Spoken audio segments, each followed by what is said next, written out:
Hello, everybody. Welcome to another video. Today it is the 31st of December, the final day of 2024, and we are heading towards the new year. I am really thankful for everything that you guys have done to support the channel over the past year. And in today's video, we're going to do a recap of the daily frontline updates, meaning Russian advances that occurred along three really crucial urban battles, specifically Kurakhove, Chasiv Yar, and Toretsk. We'll also look more generally at the Anjivka and Pokrovsk fronts.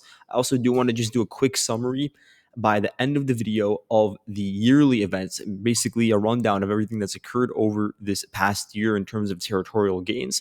I also want to zoom in on some of the end of year statistics when it comes to the reported amount of Russian artillery, drone, and FAB outputs, and just look at some of the new announcements from the Biden administration when it comes to aid to Ukraine. So, really interesting video today for you guys, but everything will be timestamped so you guys can go to the updates of your choosing. I want to begin with Kurakhove though, because we have a very interesting video. This is from the 31st of December. It was just released today, this footage of three Russian soldiers out in the open raising the Russian flag near the Electrostyle plant. This is one of the plants within the broader Kurakhove industrial zone that is way further to the west than you would have imagined that the Russians would be able to arrive at this point in time. When you look at it, the Russian forces over the past week have been able to continuously push through barriers and get to areas that are relatively deep into enemy lines, and then not really spend a lot of time consolidating advances, but just continually push forward in such a way that made it hard for the Ukrainians to, find a logical and stable fallback line. And so eventually we reach this point right now where the Russian forces have been able to reach nearly the western end of the industrial zone. And you could see that the zone itself spans, let's say, I don't know, 3.3 kilometers. And right now, the Russians have already passed around 2.3 kilometers of it. So, for the most part, they've been able to gain a foothold in a lot of these facilities, especially the eastern ones when it comes to the garage cooperatives, electric substations. And now that they've been able to create this new breakthrough, they've taken over additional substations and parts of this mechanical plant.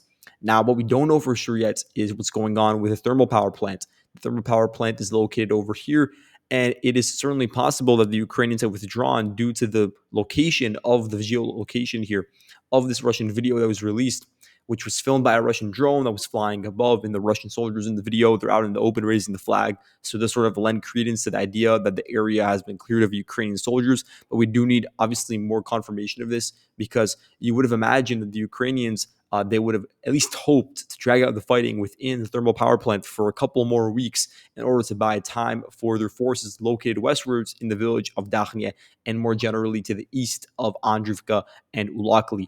But the fact that they have not been able to speaks to a large Russian success in this area, the fact that they've been able to continually break through.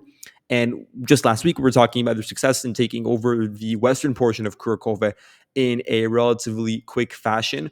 Now, if we're to zoom in, you'll see that I have changed the map to indicate the entirety of the Pivdenia district is under Russian control. So it's about 1.2 square kilometers of territory, including the high rises and, say, the fields to the west of it that are now definitely under Russian control. And with the latest developments from the industrial zone, it's also pretty likely that the Ukrainians are no longer operating in this area that I'm circling in red. It's always just a matter of getting confirmation. But this means that the Ukrainians in this case will have lost a lot of structures that could have been used to drag out fighting, but some of their older fortification systems and tree lines as well. And so the front line is beginning to get shaped in a way where the Russians would have a lot of leverage to continue advancing along this road directly into Dakhnia. We're not reaching that point yet because we're still at the point wherein we have to get the verification of Russian control over a lot of these structures, but it is definitely heading in that direction. And you guys can zoom in and see that in terms of what we don't know yet about Russian advances, what they have not taken over, at least what we don't know of yet, would be the thermal power plant over here, would be some of the facilities located very close to Zaborizhsky Street, including this mechanical plant. This is another one that has not been touched yet. And really, there was a lot of hope for the basements or the potential tunnel systems connecting all of these facilities together, but the Russians have already put a wrench in any of those plans, and clearly the Ukrainians did not exhibit enough cohesion or defensive capacity to drag out the fighting here for any extended period of time. So now it's really just a matter of seeing where else the Russians will appear. But it is a big deal because the Ukrainians really were banking on the fighting here after they were unable to make the best out of the high-rise apartment buildings in the western parts of the city. And so when it comes to urban defenses, this is one of Ukraine's I would say failures, because I've given them a lot of praise over the past year for certain areas where they have been able to drag out fighting.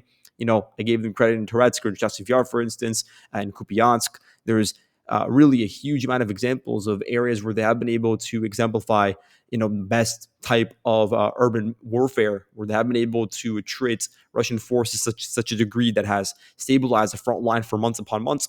But in areas like Saidove, Novohordivka, and now Kurakhove, you're just seeing that it was not possible, and you have to give praise to the Russian side for that. When it comes to the dynamics of the battle in terms of elevation and rotations, supply lines, I could understand that the circumstances here were not the most ideal for the Ukrainian side. You look at it, Kurakhove is located just south of the Vavcha River, so it is on a really large river plain overlooked by all of these Russian holdings located to the east on a ridge.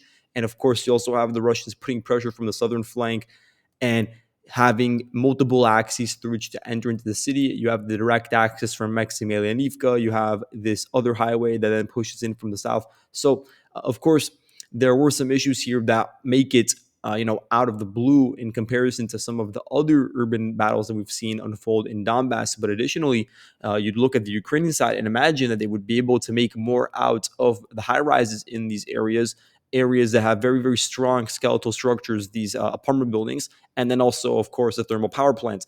And the fact that they were not able to do that, not able to maximize the time spent or the defensive perimeter, that does speak to a defensive failure, I would say. But it is important to remember that for the most part, the battle here has been fought entirely by the 46th Air Assault Brigade. So eventually, it's going to compound all the issues associated with battlefield in an urban setting of attrition and losses, not being able to resupply properly when there's not enough rotation. And so that would be something that you can't pin entirely in the 46th because they were not given adequate supports. Maybe they got some from a battalion or two of the 79th Air Assault Brigade, or perhaps a battalion from the Presidential Brigade, like the 108th Mechanized Brigade or the 21st Special Purpose Battalion. And that's possible. It certainly is. But, almost all the videos we saw out of the battle here was from the 46th Brigade, whereas the Russians had rotation and they were able to split up their vectors between different brigades, like the 5th Mortar Rifle Brigade, which is responsible for a lot of the deep pushes into the industrial zone, 110th Brigade taking over Pivdenia, and the 114th Brigade clearing out much of the western portion of the city. Now, to look at the developments west of Santivka, we have the Russians taking over another 2.3 square kilometers. These are important advances. Now, the Russians have established a pretty sizable chunk of a buffer zone west of Santivka. They're getting pretty close to Slavyanka and Petropavlivka, the two final populated areas before reaching the northern trenches that are really well built when you look at them from satellite imagery. Very, very dense, and this well-built line running across the northern front horizontally, but there would be no other protection before reaching this line in the scenario that the Russians were able to get control over Slavyanka and Petropavlivka. So that's something to keep in mind going forward when we see advances here. Looking a bit to the north, you have the Russians entering into Solone. It's 0.8, 0.6 square kilometers of territory acquired. Again, crossing of the Solona River in this location, it will help the Russians have a northern flank onto Novovasilivka, where there are fierce clashes going on right now. And it also gives them access to this road, which more generally would give the Russians and their armored columns the ability to advance westwards and undermine whatever Ukrainian reinforcements are currently defending in this chain of villages running along the river valley. You have the 33rd Assault Battalion over here, 11th National Guard Brigade, 25th Air Assault Brigade, 150th Reconnaissance Strike Battalion. So that's just an idea of the Ukrainian defensive garrison in this location. Besides that, you also have the Russians gaining control of a portion of an open field and also you have the tree line just east of Volkove taken over. In terms of the Toretsk front, I have finally changed the marking of Shcherbinivka to indicate a very deep Russian infiltration. This is after maybe 4 or 5 videos coming out this past week of different snippets of Russian assaults, not the same one, but different Russian attacks that continuously occurred very, very deep past the previously imagined front line around Nelipivka. And you have the Ukrainian 12th National Guard Brigade Azov, for instance, targeting those Russian groupings with FPVs. In this case, December 30th, you had an FPV strike on Russian soldiers as they were leaving a BMP in the northern parts of this village. This is a pretty good indication that the Russians have really paved for themselves a set route. It starts in northern Ilipivka, runs along the windbreaks and the rail line, and then makes it all the way into the village itself.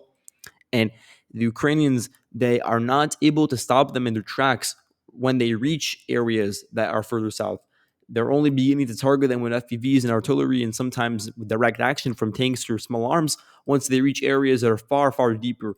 And that really has a threat to the entire territorial integrity of the Ukrainian defense over here. As you can see, the infiltration amounts to almost 4 kilometers northwestwards. So for now, I'm going to mark this region in eastern Sochibinivka as under either Ukrainian control or a gray zone, which means the Russians have the opportunity to expand over here and gain permanent control. What that would entail is the Ukrainians no longer having the ability to exercise control over the Zabalka district, this landfill, or any other fields, tree lines, trenches, or otherwise located in this pocket that is really exposed at the moment. There is a very palpable possibility of the Russian vector to the west over here near the Kryvyi Toretsk River, linking up with the current Russian, I would say, bulge really blossoming within the center of Toretsk and even further deep into the northwestern parts of the city. And what that would entail, again, would be a very strong Russian vector that can continue pushing forward and threaten the rest of northern Toretsk and also villages along the rail line like Novospassky and basically all of the villages leading up to Konstantinivka in the longer term scenario. But just to zoom in and look at Toretsk itself, you can see here another deep Russian infiltration. This is again being done mostly on foot, but there actually were a few videos from the Predator Police Brigade of armored vehicles being utilized by the Russian side. I believe in this compilation, they were able to destroy 2 of them. And I don't know the exact location of those vehicular assaults. Maybe they're related to Sherchi or maybe they're also sort of ancillary to what's going on in Toretsk. But for the most part, the Russian advances are on foot over here just due to the nature of the urban setting. And so here you could see FPVs and grenade drops being utilized against individual Russian soldiers after they passed mine number 10, which is located over here. By this point, it's not being really used by the Ukrainians much. It can't be used as a firing point. It's simply too close. And the Russians are already at this very, very advanced stage, almost reaching the northern gates of the city, which is just incredible. The Russian progress over here has been very, very fast after they were able to secure control over some of the main possessions of the city, including landfills, industrial zones, and the citadel. And that was really because the Russians, for a while, waged a campaign that was almost entirely focused on getting control over those areas, in particular the citadel. So the Russians, they spent months over here going back and forth with the Ukrainian garrison, and a lot of the time, including up until like late October, there were successful Ukrainian counterattacks. But at a certain point, the scales tipped in Russia's favor. They were able to get control over the most critical staging areas in the city. And from there, it really just continued to compound for the Russians their gains.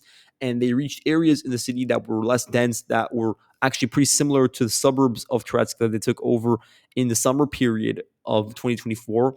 And they were able to emulate similar success and advance deeper and deeper as we're seeing right now. And that's what you could see with this latest advance, which again, when it comes to the surface area, is not that much, but you see the distances and it's about 1.3 kilometers in an urban setting. That is very impressive.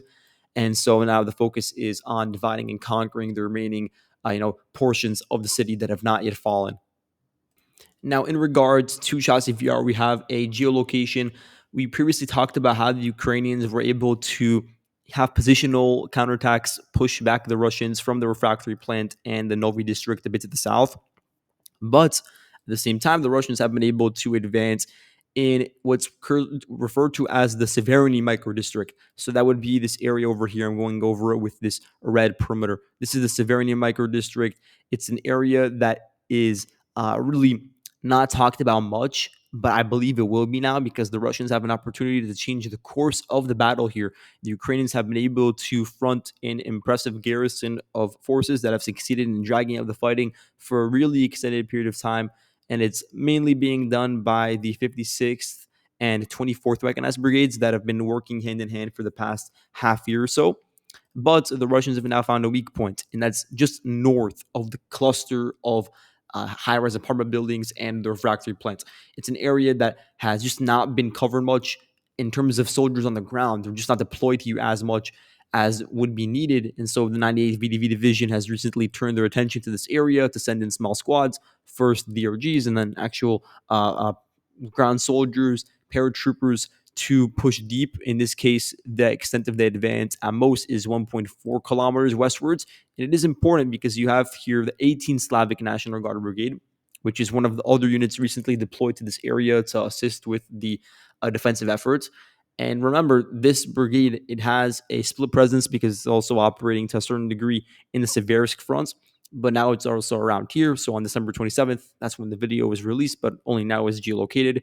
They dropped heavy mines with high explosive yields onto Russian soldiers operating in these houses along Mironenko Street. So that's something to keep in mind because there is the opportunity now for the Russians to flank the core of Chasiv Yar that has been so difficult to penetrate. You can see it over here. This area is very dense, has a lot of amazing structures for projecting control, overlooking areas, firing towards them, repelling attacks. And now you have the possibility to cut off its supply routes, reaching all the way to this pond area, at least using fire control or even physically, and then using that northern flank to begin infiltrations through avenues that previously had not been tried. So this is really something that the Ukrainians should take seriously. They should try to repel this immediately because the Russians, once they're settled into this area and they gain a strong foothold, they're never going to be really pushed out, and then they could begin to seep in to the city itself in a way that had not been done before. So that's really something to keep an eye out for going into 2025. Now, when it comes to the year in review, I want to go through the individual fronts and just summarize what has occurred over the past year. You can see that around Zaporozhye front, it really has been a story of, at first, not much in terms of changes. Neither side are really putting in much resources into changing the dynamics of the front line. But in recent months, especially in the second half of the year, the Russians have succeeded in taking back much of the Orkiv salient south of the city of Orkiv, including the capture of Robotyne and a lot of other fields, trenches that were taken over by the Ukrainians during the summer counteroffensive. So this has been an area where the Russians have captured a couple hundred square kilometers of territory, really positioning themselves in a way that would really lay the initial, I'm not talking about anything more than that, but just the initial seeds for a broader operation that could push towards the southern suburbs of Orkiv. But nothing large has really been attempted or discussed at large over the past couple of months. We're just seeing that the Russians had positional gains over here over the past year. Looking a bit to the east of the Velika Novosilka region, the Russians have also had a recent success over here, as we've discussed, and it is definitely connected to what's been going on around Novomikhailivka. Novomikhailivka is over here, and Vuhledar. Vuhledar is the city that we continually talked about over this past year. I really made a point of emphasizing it at the beginning of almost every video. And I was just very bullish on what sort of effect it would have on the course of the battlefield. And same thing with Novomikhailivka, and that turned out to be true. Novomikhailivka was fought over very intensely during the first half of this year.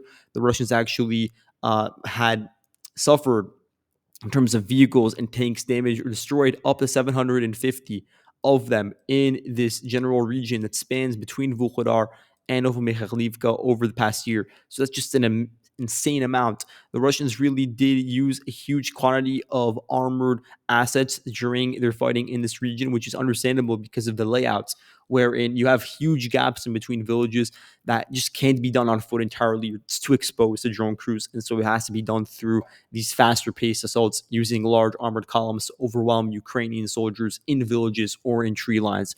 So that was just repeated continuously in Novomikhailivka, but the Ukrainians had an amazing defensive garrison over here with the 79th Air Assault Brigade, eventually the Russians broke through, and that was sort of the straw that broke the camel's back. Really did change the frontline dynamics as the Russians were able to gain control of fields southwards. And ever since, every single other village that is along the same chain of villages, along the same line in the same river, has not exhibited the same sort of gumption as Novomikhailivka. So then it just had an inverse relationship. As the Russians continued to advance, the resistance in each village just became less and less fierce, less casualties, less time fought over each one. So you could see how that's sort of like occurred and manifested throughout my reporting on Konstantinivka and then Kateryinivka, et cetera, until it reached a point where the Russians were able to create a pocket around Uspanivka and Yelizavetivka, take over those areas entirely.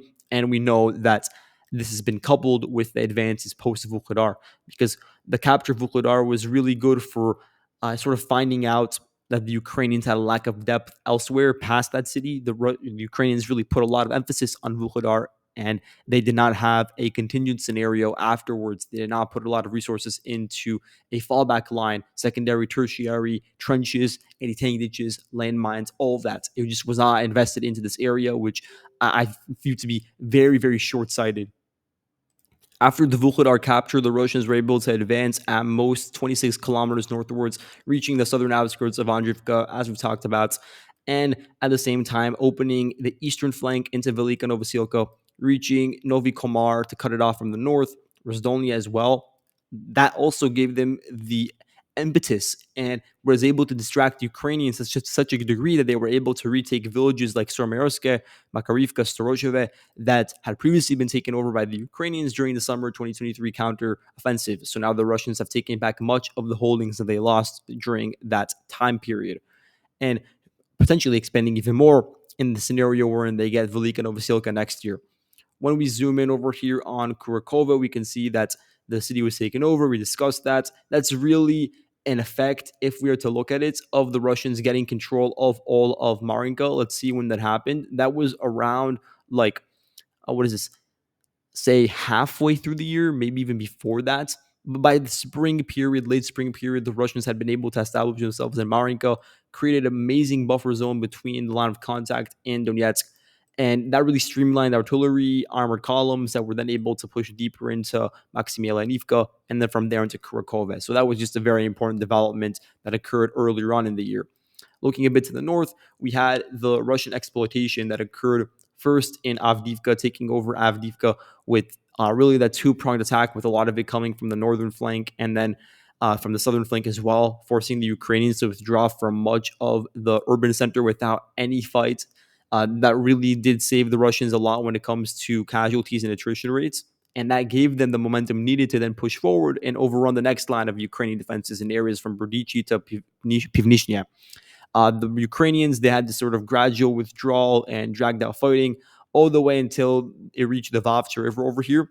But the Vavcha River itself had a lot of gaping holes, especially near Prokhorez and Vovche, which the Russians took over around July 7th.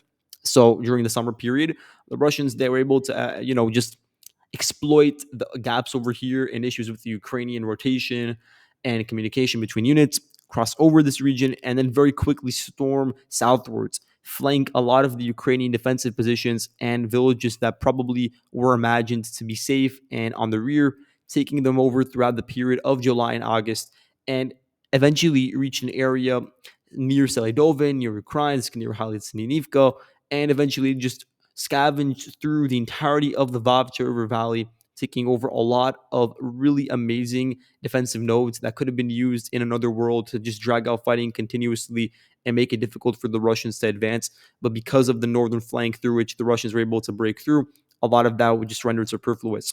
So then the battlefield reached Selidove. The Russians were able to reach the outskirts, but were held at bay for a couple of months before the Russians were able to, as well, over here, as we saw similarly in an area like Kurakhove, break through, get control over most of the city without suffering major damages. And that gave them the same momentum needed to push forward westwards all the way to the southern outskirts of Pokrovsk. And when you look at Pokrovsk, you can see that recently the Russians have made progress south of the city in a way that has positioned them to fire, medium-range artillery, mortars, etc., and get pretty close to the supply lines feeding into it. The same thing sort of happened earlier on in the year when the Russians reached areas like Kharkivka, but the Ukrainians did pull in a lot of reinforcements to stabilize the line over here near some of the trenches that were built in 2015. And since then, there has not been many changes to the situation. That includes along the Toretsk River as well, where we have not seen many advances either. But a lot of the gains that occurred here in the area directly to the east of Pokrovsk occurred due to the Russian capture of a Cheratina, which occurred in a surprise assault earlier on in the year during the spring period during a botched Ukrainian rotation. And that was a massive, massive favor for them, for the Russians, as they were able to exploit that and advance along the ridge that is running along this rail line all the way towards today's front line. If we are to look to the north, we'll see that the Russians in earnest launched their operation, I believe it was in August of 2024, to take over Toretsk. And ever since then, they've been able to take over the suburbs, and as we discussed in today's video, have nearly taken it over in its entirety, along with New York and some of the villages a bit to the north. In Chasiv Yar, the Russians have been able to expand control past the Bakhmut region, take over every single possession, field, village east of the Donbass Canal in this particular part of the front line, cross over it in certain locations near Topochki, for instance, and as of recent, get control over some of the houses, the less dense regions that are pretty close to the Donbass Canal, and begin to sort of knock on the door of the cluster at the center of the city itself. Looking at Seversk, the Russian forces have had some marginal advances, but for the most part, the Ukrainian structure still holds along the city itself and around areas like Bilohorivka and Verkhnokamianska. To the north, the Russian forces have taken over Terny. They were able to take over numerous villages along the Zherbets River with the hope of taking over the sort of eastern bridgehead in its entirety. So that includes areas like Novosadove, Balka, Zhuravka, Makivka, going northwards. A massive Russian advance that occurred this year was in relation to Pischane. The Russians were able to get control over this village and from there expand, say, like 12 kilometers westwards all the way to the Oskil River and control over 3 villages that are basically running along that river. And at the same time, expanding control into numerous other villages running along ridges or valleys alike.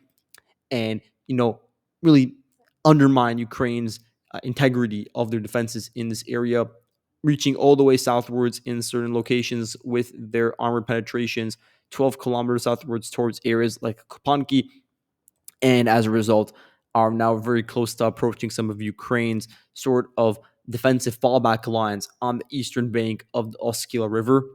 Same thing when it comes to Kupiansk. The Russians have been able to reach the northern outskirts, taking over Sinikivka, but have not been able to infiltrate any further due to Ukrainian resistance. They were able to cross over the Oskil River and enter into the Vrichna by the end of this year during the December period. You have during May of 2024 the front opening in Vovchansk and also near Liptsy. So the Russians were able to get control over much of northern Vovchansk, but not anything south of it. The Ukrainians pulled in a lot of reinforcements to hold the line over here and then succeeded in conducting a lot of localized counterattacks. At this point, the fighting has sort of stalled and none of the sides are really making any gains. It just has sort of remained in the same state for a couple of months now. Looking a bit to the west, you could see something very similar about Liptsy, where originally the Russians were able to take over Hliboke and reach the northern outskirts of this town, but the Ukrainians pulled in reinforcements, conducted localized counterattacks, and stabilized the situation. Then you have Kursk, of course, which opened up in August of this year, and the Ukrainians at most had like, I don't know, 900, 800 square kilometers of territory. Perhaps if you're looking at gray zones that had like footage of columns passing through them, it's maybe 1,000 square kilometers, but now it's been halved to about 500 square kilometers of territory under Ukrainian control. And the Russians beginning to push back in various locations, for instance, near Kuranovo, pushing eastwards all the way to an area like Novo Ivanovka, now with the hopes of cutting off the Ukrainian garrison between Pogrebki and Malaya Loknaya. You also have the Russians undermining the southern flank of Suja, coming in from areas like, Borki and Giri. And the issue here is there are reports from the Russian side. They have been able to reach this location over here, Dmitry Kukov, But for now, I'm going to wait and see if the geolocation is correct and if there's any reporting from the Ukrainian side, because it would present a really big threat to Suja's entire defensive integrity going into 2025. And it's going to be absolutely critical for the Ukrainians to hold on to their possessions over here. The Ukrainians really are banking on being able to maintain control over Kursk as a negotiating chip. But then on the other hand, there's always the reporting that Russia itself would not be interested in any sort of negotiating with the precursor that the Ukrainians are still located within Russian territory like Kursk. So it really is a matter of what Ukraine views as a priority right now. But you can see that based on the deployment of forces, the quality of them, they definitely have a disproportionate view of the importance of this particular front. When it comes to the utilization of FABs, you can see over here, this is a graph I just got from a Twitter account of Vitaly. So I'm going to link their post in the description because they did a good job compiling the information. So the Ukrainian general staff, they give very detailed updates. And of course, the actual finite numbers are never what you should be looking at in those reports. It's more so the trends, day over day, month over month, year over year. What is different when it comes to the Ukrainian narrative? And so here you could see the amount of cab bombs reported on a daily basis, and the actual number doesn't matter, but I want to show you guys how there was a massive peak in the beginning of November, that November period, when there was just a massive waves of energy infrastructure attacks onto Ukrainian cities. And really, this sort of lines up with the lack of reporting that we've seen recently of strikes, or lack of footage, lack of even Russian reporting of FAB strikes onto Ukrainian territory. And you can see how there's been just a really large dip starting in late November all the way to now, the end of 2024. And before, the averages by the Ukrainian side were reported at like around the 150 maximum. Now the averages on a day-to-day basis are being reported at between 40 to 50. Again, you don't have to believe the actual numbers, but the trend is definitely true. And so it's been discussed now for really a lot of reasons why that could be happening. Same thing with Shahid drones, actually. Shahid drones, their utilization has decreased by 30%. So it's back to like the levels that it was in October. November was sort of peak for both FABs and Shahids. And so Shahids also decreased, but not at the same rate as FABs. Some of the claims are that it's related to weather, that it's due to the Ukrainians getting authorization to use attack bombs to hit into Russian territory. I am less inclined to believe the latter. There definitely is a kernel of truth in the fact that the cold weather has played an impact, but I don't think that it's played such a significant impact that, it cuts the averages by this much, where it's lower than it was in the spring period nearly 6 or 7 months ago. I think that what happened, and this has been mentioned by some Ukrainian sources, is that there was a recent campaign by the Ukrainian GUR to increase sanction enforcement and just more generally do less business with Russia in relation to Taiwan, because Taiwan is giving a lot of these parts that are critical to the supply chain of the UMPK gliding guidance kit for the FABs, but also for the Shahids. They're making them. So they're making the server motors, the server devices. The server devices are needed to control the positioning, speed, and torque of the actual machine. And then the mechanical energy is created by the servo motor. And so those components are absolutely critical. The actual creation of a fab, or the UMPK, I should say, that connects to the fab is pretty simple, but the specific materials needed, those components, are very difficult to get for Russia. They need to get them through Western sources, and the most obvious one is Taiwan. The Russians use shell companies in a lot of cases to do so, or they get them under the guise that it's for, say, like automotive parts, and that's why it's been hard to enforce sanctions on it. But recently, due to the Ukrainian GUR campaign to sort of like highlight the fact that the Russians are doing this and trying to bypass the sanctions, there's been less business done between the Taiwanese companies and Russia. And recently, over the past like 6 months, there's been more enforcement by the Taiwanese side of some of the sanctions they enacted in June of 2022. There's been expansions of them as early as September of this year.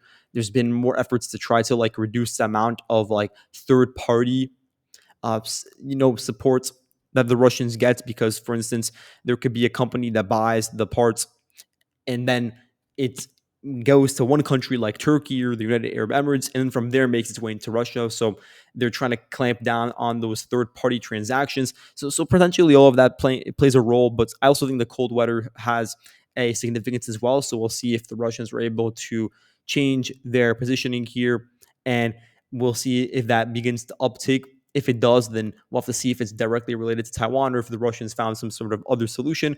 But when it comes to other munitions being utilized, artillery shells are reported at a relative high for the past like 6 to 7 months. And same thing with MLRS shelling. It's also at a relative high. So that's supposed to compensate for the lack of guided bombs being used. And also, FPV strikes are at an all time high. So that's also a part of the compensation. And lastly, we have the December 30th press release from the Department of Defense. This is the final presidential drawdown authority package that will be given by the United States to Ukraine for this year, 2024. You can just look through here at the article and see what's being provided. Not anything out of the ordinary, very similar to some of the post-election PDA grants given to the Ukrainian side, usually about the same size when it comes to the monetary impact of like $1 to $2 billion coming from the PDA for like Ukraine security assistance. And then also here you have the Ukraine Security Assistance Initiative, which usually gives Ukrainians money to buy like from American companies, so then they could choose how to use it at their discretion. There's also, I believe, $3.4 billion within this new package given to the Ukrainian treasury so they can deal with the large amount of budget deficits that they have to deal with for this year, so they can pay for services to keep the country running. When it comes to the actual equipment that's going to be given by the Americans, you have additional munitions for NASAMS, Hawk, Stingers. This is important, artillery munitions, but more generally, just some of the similar equipment that the United States has always been providing in these aid packages. Not anything that is going to change the situation substantially. Just trying to keep the Ukrainians by with additional, supplies of ammunition and anti-tank weapons and air defense systems, munitions.